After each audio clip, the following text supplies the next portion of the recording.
E aí, alunos do curso Knapse, tudo bem? Vamos continuar nosso módulo de estrutura da matéria, que a gente vai aprofundar um pouco naquela estrutura que a gente estava falando do átomo de Rutherford, que tinha um núcleo positivo e uma eletrosfera que abrigava os elétrons.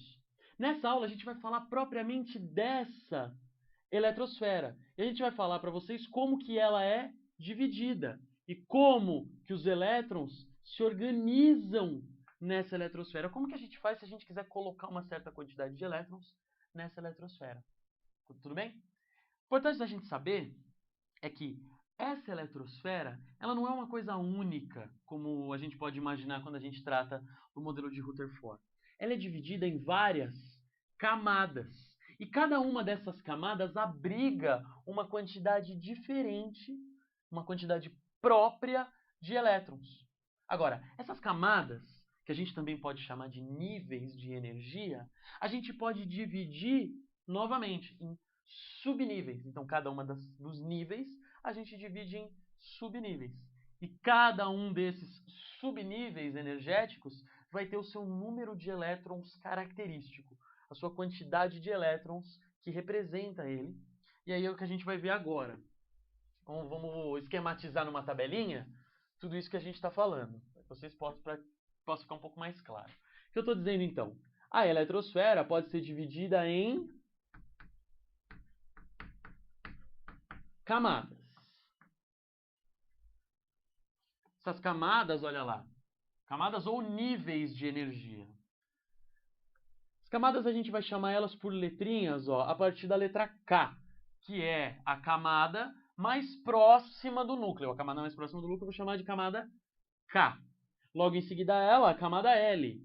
E assim por diante, ó lá, camada M, camada N, camada O, camada P até a camada Q. Temos 7 camadas. Se a gente for chamar isso de níveis de energia, a gente não vai usar esse nome. A gente vai colocar um número. Então, a camada K equivale ao nível de energia 1.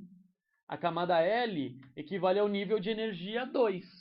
A camada M é o nível de energia 3 e assim por diante. Olha lá, camada N 4, camada O 5, camada P nível 6, camada Q nível 7. E aí o que eu disse foi o seguinte: cada um desses níveis de energia pode ser dividido em subníveis de energia. E quem vão ser esses subníveis? Vão ser os subníveis S, subnível P, subnível D ou subnível F. E cada um desses subníveis de energia, ó, abrigam uma certa quantidade de elétrons. O subnível S abriga no máximo 2 elétrons. O subnível P abriga no máximo 6 elétrons. O subnível D abriga no máximo 10 elétrons. Enquanto o subnível F abriga no máximo 14 elétrons. E é com base nisso que a gente vai distribuindo os elétrons na nossa eletrosfera. Quando a gente for colocar uma certa quantidade de elétrons, por exemplo, eu quero colocar elétrons na camada L, que é o nível 2, lá no subnível P, eu posso colocar no máximo 6 elétrons. Mas essa colocação de elétrons, ela não é feita de uma maneira aleatória. Quando eu vou colocar os elétrons na eletrosfera, eu preciso seguir uma ordem. E para saber como que é essa ordem, que é sempre do nível menos energético para o nível mais energético, existe um diagrama. Um diagrama que foi elaborado por um químico muito importante, muito famoso, foi a única pessoa a ganhar o prêmio Nobel 2 vezes na história, que é ó, o diagrama de Linus, é o nome do cara, ó lá, Linus Pauling. Muito importante esse cara.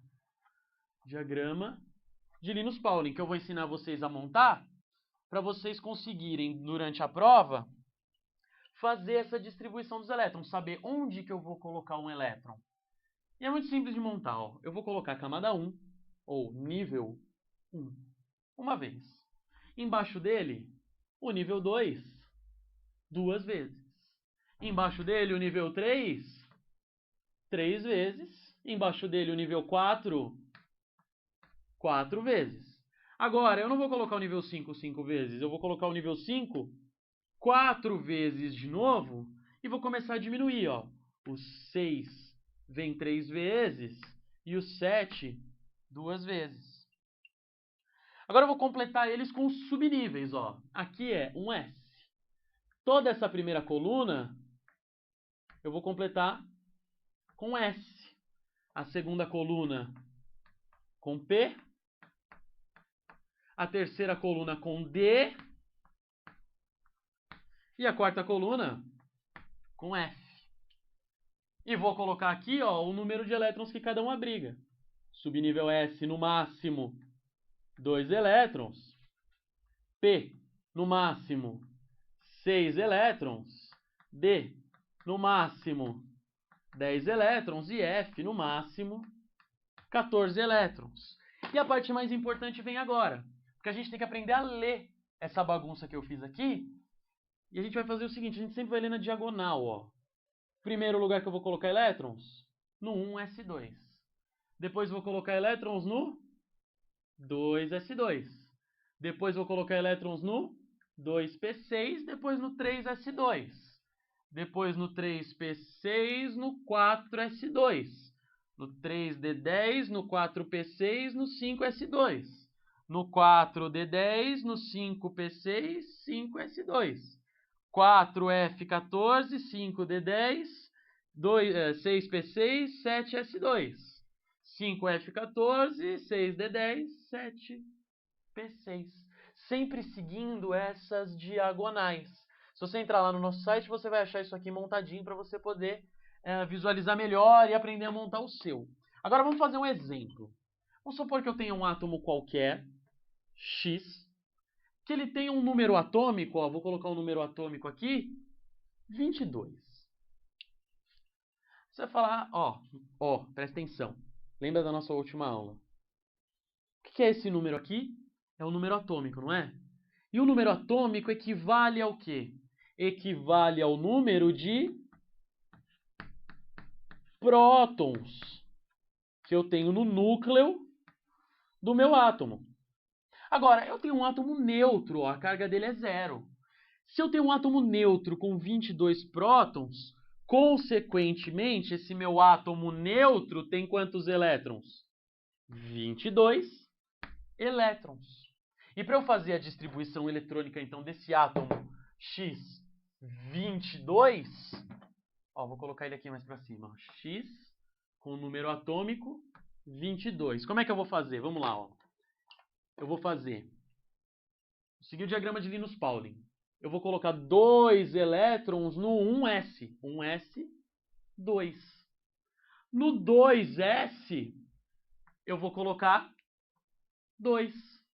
No 2p, estou seguindo o diagrama de Linus Pauling, 6. No 3s, 2. No 3p, 6. No 4s, 2. Você vai lá, você pulou o D10 aqui, ó, o 3D10. Aí, ó, vem aqui, ó, 1s2, 2s2, segue o diagrama, ó, do 3p6 eu vou pro 4s2. Agora eu vou pro D10. Então vai ser 3D, mas eu não vou colocar 10, eu vou colocar só 2, porque completa 2, 4, 10, 12, 18, 20, 22. Coloquei os meus 22 elétrons desse átomo X distribuídos na eletrosfera segundo o diagrama de Linus Pauling. Isso é uma rotina que a gente tem que ter, tem que saber fazer. Se vocês forem lá no nosso site, vocês vão ter o texto explicando tudo isso de novo para vocês, vão ter o diagrama de Linus Pauling e mais exemplos disso aqui. Tudo bem? Gente, estudem. E a gente se vê na próxima. Ah, não esqueçam de curtir nossa página no Facebook, dar joinha se você gostou do vídeo, se inscrever no canal. A gente se vê na próxima aula para falar um pouco mais sobre esses átomos lindos. Um abraço.